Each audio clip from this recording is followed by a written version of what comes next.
بسم اللہ الرحمن الرحیم۔ السلام علیکم ورحمۃ اللہ وبرکاتہ۔ ناظرین گرامی، دعائے استخارہ۔ جابر بن عبداللہ رضی اللہ تعالی عنہما کا بیان ہے کہ رسول اللہ صلی اللہ علیہ وسلم ہمیں تمام کاموں میں استخارہ کرنے کی ایسی تعلیم دیتے جیسے قرآن کریم کی کسی سورت کی تعلیم دیتے۔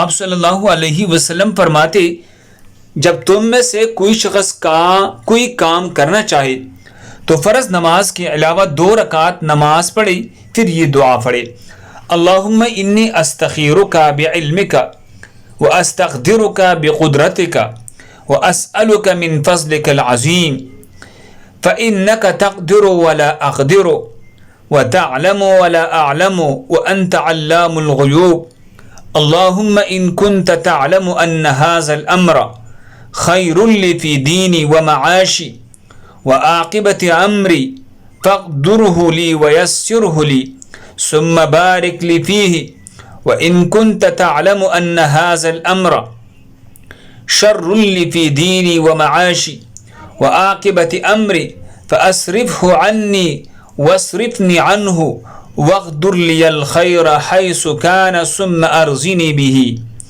صحیح بخاری حدیث نمبر 1162۔